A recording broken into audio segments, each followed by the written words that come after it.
Forex trading में currencies को specific units में ट्रेड किया जाता है जिन्हें लॉट्स कहते हैं। एक लॉट करेंसी पेयर की एक स्टैंडर्ड क्वांटिटी रिप्रेजेंट करता है। सिंपल भाषा में यह वैसा ही है जैसे सब्जी किलो में खरीदना, टुकड़ों में नहीं। यह स्टैंडर्डाइजेशन ट्रेडिंग को एफिशिएंट और समझने में आसान बनाता है। इमेजिन करो आपको USD INR खरीदना है। मान लो 100 रुपए का खरीदने की बजाय आप लॉट्स में खरीदते हैं। यह रिस्क मैनेज करने और पोटेंशियल प्रॉफिट्स या लॉसेस सिस्टमैटिकली कैलकुलेट करने में मदद करता है। फॉरेक्स ट्रेडिंग में आपका रिस्क और पोटेंशियल रिवॉर्ड डिटरमिन करने में लॉट साइज का क्रूशियल रोल होता है। लार्जर लॉट साइज चूज करने का मतलब है हर पीप मूवमेंट का आपके प्रॉफिट या लॉस पर ज्यादा इंपैक्ट होगा। इसके उलट स्मॉलर लॉट साइज हर पीप मूवमेंट का इंपैक्ट कम कर देता है। बिगिनर्स के लिए स्टार्टिंग में स्मॉलर लॉट साइजेस से शुरुआत करना एडवाइजेबल है ताकि पोटेंशियल लॉसेस मिनिमाइज हो सकें जब तक वो फॉरेक्स ट्रेडिंग की रोप्स सीख रहे होते हैं। ऐसे समझो, लार्ज लॉट साइज से ट्रेडिंग करना स्पोर्ट्स कार चलाने जैसा है, high speed high risk. Smaller lot size से ट्रेडिंग करना फैमिली कार चलाने जैसा है, स्टेडी और ज्यादा मैनेजेबल।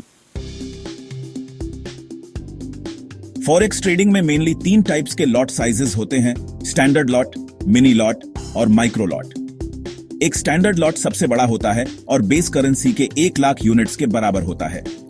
एक मिनी लॉट स्टैंडर्ड लॉट का 10% होता है जो 10,000 यूनिट्स रिप्रेजेंट करता है, जबकि एक माइक्रो लॉट स्टैंडर्ड लॉट का 1% या 1,000 यूनिट्स होता है। फॉर इंस्टेंस, अगर आप USD INR का एक स्टैंडर्ड लॉट खरीदते हैं तो आप 1 लाख USD खरीद रहे हैं। अगर आप एक मिनी लॉट खरीदते हैं तो वो 10,000 USD है और एक माइक्रो लॉट 1,000 USD होगा। आपकी लॉट साइज की चॉइस आपके अकाउंट बैलेंस, रिस्क एपेटाइट और ट्रेडिंग स्ट्रैटेजी पर डिपेंड करनी चाहिए। बिगिनर्स को अक्सर माइक्रो या मिनी लॉट से स्टार्ट करने की सलाह दी जाती है ताकि एक्सपीरियंस और कॉन्फिडेंस गेन कर सकें। अपने ट्रेड्स के लिए अप्रोप्रिएट लॉट साइज डिटरमिन करने के लिए अपने अकाउंट बैलेंस, रिस्क टॉलरेंस और हर ट्रेड के लिए सेट किए गए स्टॉप लॉस लेवल पर विचार करें। लॉट साइज कैलकुलेट करने का एक हेल्पफुल फॉर्मूला है: lot size equals risk amount divided by stop loss पिप्स times pip value. यह फॉर्मूला आपको मैक्सिमम लॉट साइज डिटरमिन करने में मदद करता है, जिसके साथ आपको ट्रेड करना चाहिए आपके प्री डिटरमिन्ड रिस्क अमाउंट और स्टॉप लॉस लेवल को देखते हुए।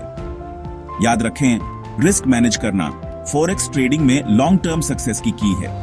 स्मॉलर लॉट साइजेस से स्टार्ट करें, ग्रेजुअली इंक्रीज करें जैसे जैसे आप एक्सपीरियंस और कॉन्फिडेंस गेन करते हैं। खास तौर पर आपके फॉरेक्स ट्रेडिंग जर्नी के इनिशियल स्टेजेस में हमेशा कॉशन की तरफ रहना बेहतर होता है।